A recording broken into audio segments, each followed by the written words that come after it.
Bismillahirrahmanirrahim. Assalamu alaikum. I am Nimra Zafar. This video is made by Legal Concept, CSS, BMS and Law.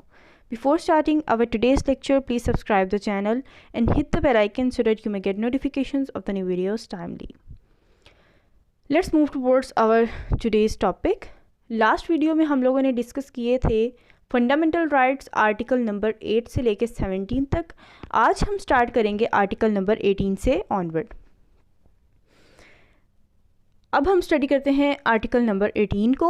Article 18 है freedom of trade, business and profession. Her person का, हर citizen का ये right है कि वो अपनी मर्ज़ी से लॉफुल बिज़नेस कर सके, लॉफुल ट्रेड कर सके, तिजारत कर सके, कोई बिज़नेस कर सके या कोई प्रोफेशन अपना सके. बट इसमें शर्त क्या है कि वो लॉफुल होना चाहिए. फर्स्ट पॉइंट है right to enter upon any lawful profession, कि हर पर्सन का ये राइट है कि वो लॉफुल प्रोफेशन में एंटर हो, कोई इलीगल प्रोफेशन नहीं होना चाहिए. सेकंड पॉइंट है कंडक्ट एनी लॉफुल ट्रेड और बिजनेस, कि वो कोई लॉफुल ट्रेड कर सकता है और बिजनेस कर सकता है. तिजारत करनी है तो लॉफुल चीज़ों की करनी है, बिज़नेस करना है तो लॉफुल बिज़नेस करना है, इलीगल बिज़नेस नहीं करना. इसमें आपको मैं एग्जांपल देती हूँ शराब की. कुछ लोग होते हैं जो शराब के बिज़नेस करते हैं, ठीक है, लेकिन छुप कर करते हैं, बिकॉज़ शराब पाकिस्तान में मना है इस चीज़ से. ये आप इलीगल है, ये आप बिज़नेस नहीं कर सकते इस चीज़ का, आप इस चीज़ की ट्रेड नहीं कर सकते, ये अनलॉफुल होगा. तो अगर इस तरह का अगर आप इलीगल बिज़नेस करेंगे तो आपका फ्रीडम ऑफ ट्रेड, बिज़नेस और प्रोफेशन जो है वो ख़त्म हो जाएगा. नेक्स्ट आ जाता है article number 19, freedom of speech. Her person का राइट होता है कि वो जो है अपनी राय का इजहार कर सके. Right of speech and expression, वो अपना पॉइंट ऑफ व्यू दे सके, स्पीच कर सके, लेकिन वो जो है आप ये राइट अपना पॉजिटिव वे में यूज़ कर सकते हैं, नेगेटिव वे में नहीं यूज़ कर सकते. जैसे कि distribution of literature to public, ये इसकी एग्जांपल है.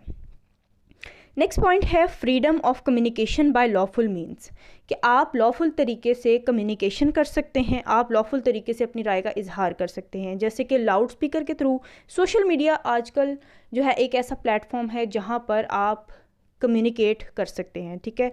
सोशल मीडिया के थ्रू आप कम्युनिकेट कर सकते हैं, फ्रीडम ऑफ स्पीच और एक्सप्रेशन के अपने राइट को एंजॉय कर सकते हैं. लेकिन इसका पर्पस क्या होगा? इसका एक पॉजिटिव पर्पस होगा. इसका पर्पस होगा for the glory of Islam. आप इस्लाम को प्रमोट कर रहे हैं, आप अपने मज़हब को प्रमोट कर रहे हैं. नेक्स्ट है इंटेग्रिटी ऑफ पाकिस्तान, आप पाकिस्तान की इंटेग्रिटी के लिए कर रहे हैं. Friendly foreign relations of Pakistan, कि आप दूसरी स्टेट्स के साथ पाकिस्तान के ताल्लुकात को बेहतर बनाने के लिए कर रहे हैं. ये इसका मकसद होगा, ये इसका पर्पज़ होगा, ठीक है. Subject to any reasonable restrictions by law, लेकिन आप लॉ की प्रिस्क्राइब्ड की हुई रिस्ट्रिक्शंस के अंदर रहते हुए ये काम करेंगे. ये था आर्टिकल नंबर 19. अब हम स्टडी करते हैं article number 19A.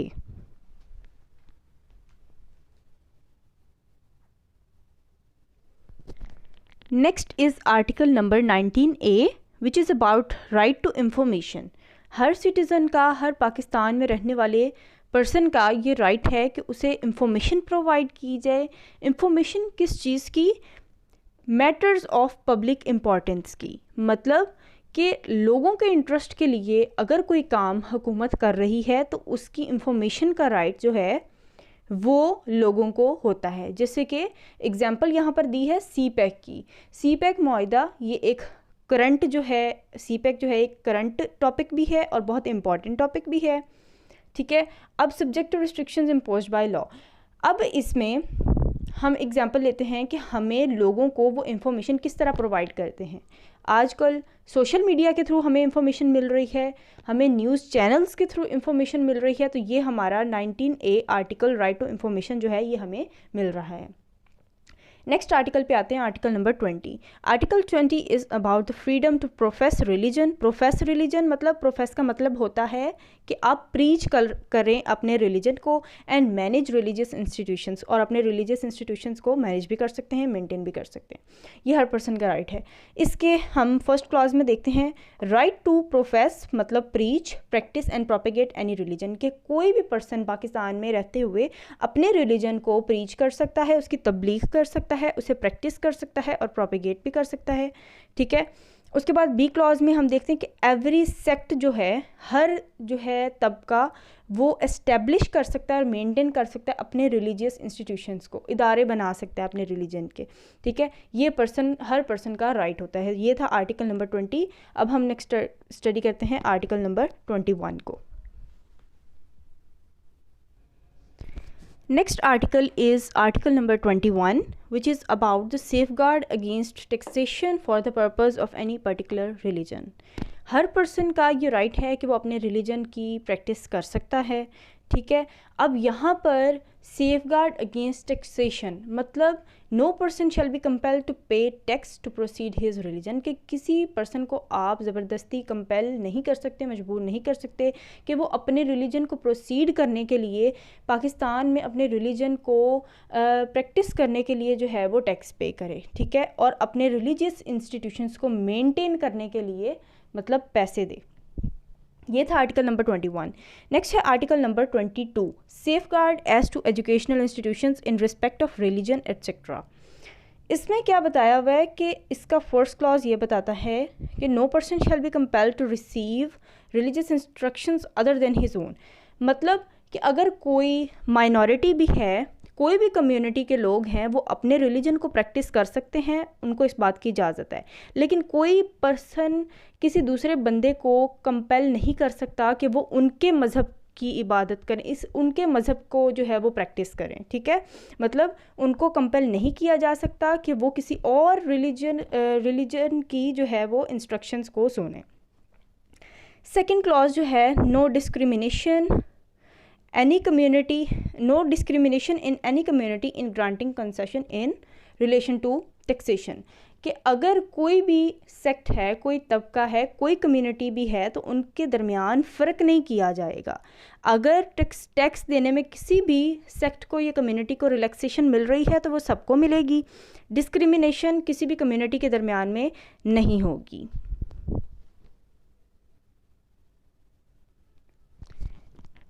Next article number 22 की जो क्लॉज थर्ड है वो कहता है कि सब्जेक्ट टू लॉ, मतलब इसमें जो एक्सेप्शंस हैं, मतलब no religious community shall be prevented from providing religious instructions to peoples of that community. मतलब एक कम्युनिटी के लोग हैं, वो अपने रिलीजन को प्रोफेस कर रहे हैं, रिलीजियस इंस्टीट्यूशंस बनाए हुए हैं, उनमें वो तालीमात दे रहे हैं, तो वो अपनी कम्युनिटी के लोगों को तालीमात दे सकते हैं, इसमें उन पर कोई रोक टोक नहीं है। सेकेंड पॉइंट है, no person shall be denied for admission in any institution on the basis of race, caste, creed, religion etcetera. किसी पर्सन को भी किसी भी रिलीजियस इंस्टीट्यूशन में एडमिशन लेने से मना नहीं किया जाएगा, डिनाई नहीं किया जाएगा, सिर्फ़ और सिर्फ रिलीजन की बेस पे कि अगर उसका रिलीजन कोई और है, ज़ात पात रंग इन चीज़ों की नस्ल इन चीज़ों की बेस पे जो है किसी भी बच्चे को या किसी भी पर्सन को डिनाई नहीं किया जाएगा एडमिशन देने से। नेक्स्ट आर्टिकल आ जाता है article number 23, provisions as to property. अब प्रॉपर्टी के क्या राइट्स हैं लोगों के? Right to acquire, hold and dispose of property. हर पर्सन का ये फंडामेंटल राइट है कि वो प्रॉपर्टी को ख़रीद सकता है, एक्वायर कर सकता है, प्रॉपर्टी अपने पास रख सकता है, होल्ड कर सकता है, और डिस्पोज ऑफ का मतलब होता है प्रॉपर्टी को आगे ट्रांसफ़र करना। हर पर्सन का राइट है कि वो प्रॉपर्टी को एक्वायर कर सकता है, होल्ड कर सकता है और डिस्पोज ऑफ कर सकता है, मतलब आगे किसी को ट्रांसफ़र कर सकता है। अब इसमें इंपॉर्टेंट बात क्या है? Subject to any reasonable restrictions by law और फॉर पब्लिक इंटरेस्ट। मतलब कि अगर लॉ ने कोई रीज़नेबल रिस्ट्रिक्शंस इम्पोज की हैं तो आप उन रिस्ट्रिक्शंस के अंदर रहते हुए अपने इस राइट को एंजॉय करेंगे, और पब्लिक इंटरेस्ट के लिए अगर हम एग्जांपल देखें तो यहाँ पर गवर्नमेंट जो है वो आम बंदे से ज़मीन एक्वायर करती है पब्लिक पर्पज़ के लिए। फॉर एग्जांपल गवर्नमेंट ने किसी जगह पर यूनिवर्सिटी बनानी है, हॉस्पिटल बनाना है, तो आम लोगों से वो ज़मीन ख़रीदती है, ठीक है, वो भी लीगल तरीके से ख़रीदती हैं। किस तरह के उसके बदले में वो उनको कंपनसेशन भी पे करती हैं। ये था आर्टिकल नंबर 23। अब हम पढ़ते हैं article number 24। Next article is article number 24, protection of property rights. अब प्रॉपर्टी के बारे में जो राइट्स हैं, प्रॉपर्टी को प्रोटेक्ट करने के बारे में है ये आर्टिकल नंबर 24। इसकी क्लॉज 1 है, no person shall be deprived of his property saved in accordance with law. किसी पर्सन को उसकी प्रॉपर्टी से महरूम नहीं किया जाएगा। सेकेंड क्लॉज है, no compulsory acquiring of property. किसी से उसकी प्रॉपर्टी ज़बरदस्ती एक्वायर नहीं कर सकते आप, ठीक है। लेकिन अगर गवर्नमेंट भी एक्वायर कर रही है प्रॉपर्टी तो उसको उस पर्सन को कंपनसेशन पे करनी पड़ेगी। उसकी जो वैल्यू है कंपनसेशन की, जो अमाउंट होगी उसकी, वो जो है उसको पहले तय किया जाएगा, फिर उसको उसकी अमाउंट दी जाएगी, फिर ही आप प्रॉपर्टी को एक्वायर कर सकते हैं। Next article is article number 25 which is about the equality of citizens. जितने भी पाकिस्तान में रहने वाले सिटीजन्स हैं वो सब, all citizens are equal before law. Law की नज़र में सब बराबर हैं। No discrimination on the basis of gender. Gender की बेस पर कोई फ़र्क नहीं किया जाएगा। डिस्क्रिमिनेशन का मतलब है कि फ़र्क नहीं किया जाएगा जेंडर की बेस पर, क्योंकि लॉ की नज़र में सब बराबर हैं। क्लॉज 3 कहती है, nothing shall prevent state from making special provisions for women and children. Law को या स्टेट को या लेजिस्लेचर को इस बात से कोई नहीं रोक सकता कि वो औरतों और बच्चों के लिए स्पेशल प्रोविजंस बनाए। मतलब यहाँ पर बच्चों पर और औरतों पर जो है वो इसको इम्पोर्टेंस दी गई है कि स्टेट जो है अगर वो चाहे तो औरतों और बच्चों की हिफाजत के लिए, उनकी प्रोटेक्शन के लिए स्पेशल प्रोविजंस, नए लॉज बना सकती है। अब हम स्टडी करते हैं आर्टिकल नंबर 26 को। Next article is article 25A, right to education. इसमें क्या है कि इसमें ये बात बताई गई है कि स्टेट की तरफ से 5 इयर्स से लेके 16 इयर्स एज जो बच्चे होंगे, 5 इयर्स से लेके 16 इयर्स तक उनको फ्री एजुकेशन मिलेगी, ठीक है। ये है right to education. Next article है article number 26, no discrimination in respect of access to public places. Pakistan में जितनी पब्लिक प्लेसेस हैं वहाँ पर जाने का हक जो है वो हर सिटीज़न का है। इसमें कोई डिस्क्रिमिनेशन नहीं की जाएगी। मतलब कि किसी का रिलीजन और है तो उसको कहीं पर ना जाने दिया जाए, ऐसा नहीं हो सकता, ठीक है। अगर कोई माइनॉरिटी है तो उसको मना नहीं किया जा सकता। हर कम्युनिटी को हर जगह पर जाने की इजाज़त है। फर्स्ट क्लॉज है, no discrimination on the basis of gender, race, creed etcetera. वो हर जगह पर जा सकते हैं, बेशक वो कोई एंटरटेनमेंट की जगह है, बेशक वो कोई रिलीजियस इंस्टीट्यूशन है, ठीक है, कहीं पर भी जा सकता है कोई भी, ठीक है। लेकिन अगर लॉ ने कोई रिस्ट्रिक्शन लगाई है किसी पब्लिक इंटरेस्ट के लिए, पब्लिक मैटर के लिए या पब्लिक की वेलफेयर के लिए, तो फिर आपको रिस्ट्रिक्ट होना पड़ेगा। इसमें एग्जांपल हम लेते हैं कोविड-19 की। कोविड-19 की वजह से घर में जो है वो सेल्फ़ क्वारंटाइन होना पड़ा, ठीक है। उसके बाद आप घर में रहते हैं तो मतलब आपकी बहुत सारी जगहों पर आपके जाने से आपको मना किया गया, तो आपका ये राइट किसी हद तक रिस्ट्रिक्ट हुआ है, ठीक है। तो वो किस लिए हुआ है? क्योंकि आप रीज़नेबल रिस्ट्रिक्शंस जो लॉ ने इम्पोज की थी उसकी वजह से हुआ है। इसका सेकंड क्लॉज है, nothing shall prevent state from making special provisions for protection of women and children. कि अगर स्टेट जो है वो वुमेन और चिल्ड्रन के इस तरह किसी भी पब्लिक प्लेसेस पे जाने के हवाले से अगर कोई स्पेशल प्रोविज़न बनाना चाहती है कि उनकी प्रोटेक्शन की जाए वहाँ पर, जैसे कि आजकल बहुत ज़्यादा ये रेप केसेस वगैरह हो रहे हैं, वुमेन जो है, एक औरत जो है वो बाहर नहीं निकल सकती घर से या कहीं पर जा नहीं सकती, उसके साथ हादसा हो जाता है कोई, तो इससे रिलेटेड अगर स्टेट कोई भी ऐसी स्पेशल प्रोविज़न बनाती है तो कोई चीज़ उसे रोक नहीं सकती। ये था आर्टिकल नंबर 26। अब स्टडी करते हैं article number 27। Next article is article number 27, safeguard against discrimination in service.